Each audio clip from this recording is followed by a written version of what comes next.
Sir ఇక్కడ Guntur parliament లో ఈసారి ఇక్కడ ఎవరు కాబోతున్నారు? ఇక్కడ జనసేన, తెలుగుదేశం, బీజేపీ ఉమ్మడి అభ్యర్థిగా పెమ్మసాని చంద్రశేఖర్ గారు ఇక్కడ పోటీ చేయబోతా ఉన్నారు. మరి ఇక్కడ ఈయన గెలుపు ఇక్కడ ఈ గుంటూరు పార్లమెంట్ లో ఎలా ఉండబోతోంది?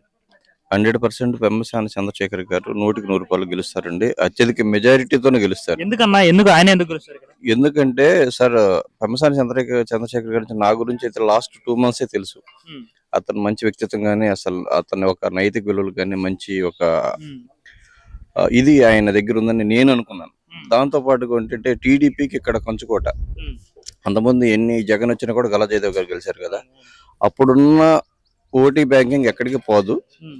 దాంతో పాటుగా పెమ్మసాని చంద్రశేఖర్ గారు ఇప్పుడు టీడీపీ ఎంపీగా ఉన్నారు కాబట్టి ఇంకా ఓటు బ్యాంకింగ్ పెరుగుతుంది. ఎందుకంటే జగన్ గారి మీద ఉన్నటువంటి వ్యతిరేకత ఇక్కడ ఏంటంటే ఇక్కడ ఎంపీ గారు చేసింది ఏమీ లేదు కాబట్టి 100% పెమ్మసాని చంద్రశేఖర్ వ్యక్తిత్వం పరంగా ఉంటుంది, టీడీపీ అభిమాన పరంగా ఉంటుంది.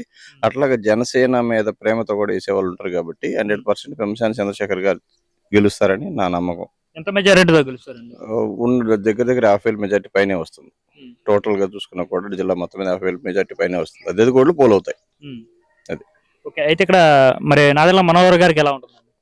పెమ్మసాని చంద్రశేఖర్ గారు గెలిచారంటే ఆటోమేటిక్ మనోహర్ గారు గెలిచినట్టే లెక్క. ఓటు బ్యాంకింగ్ మారుతుంది, అంత క్రాస్ ఓటింగ్ పడే అంత ఇది లేదు. పెమ్మసాని గారికి ఒక ఓటు ఇచ్చినప్పుడు మనోహర్ గారు కోటేస్తారు. మనోహర్ గారు కూడా మాక్సిమం మెజార్టీతో గెలుస్తారు. ఇది జనాల మీద మనోహర్ గారు ఇప్పుడు ఎక్కడైనా చూడండి, సీసీ రోడ్లు వేశారనుకోండి, మనోహర్ గారు శిలా పలకం ఉంటుంది, మనోహర్ గారు స్థాపించారండి. అట్లాగే రాజా గారు ఉంటుంది. కానీ కొత్తగా వచ్చిన ఎమ్మెల్యేలు ఎవరు అక్కడెక్కడ కనపడలా. ఎందుకంటే జనాలు అభివృద్ధి పరంగా జనాలు అభివృద్ధి చెంది చేశారు అన్నదానికి ఉంటుందిగా. అభివృద్ధి చేశారా లేదా అనేది చూస్తున్నారు కదా. జనాలకి ఏం కావాలి? అభివృద్ధి చేసిన వ్యక్తి కావాలి అనుకుంటారు. మా వాళ్ళు ఓట్లు పోతాం, అదంతా జస్ట్ ఏంటంటే ఈ పథకాలు వచ్చే చేతిలో పడిన దాకా అంటారు అంతే తప్పితే జనాల నాడు ఆటోమేటిక్ గా జనసేన ఎమ్మెల్యే గారి తరఫున నాదెళ్ల మనోహర్ గారు గెలుస్తారు.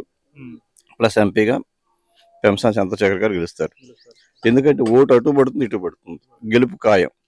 అప్పుడు అదే కనుక జగన్ ప్రభుత్వం చూడాలంటే ఓటు చూసేయాలి. ఇది ఓటు చూసేయాల్సిన పని. 2 సైకిల్ గుద్దేంటే 2 సైకిల్ పడిపోతుంది. అంతే. జనసేన పడుతుంది, ఇది పడుతుంది.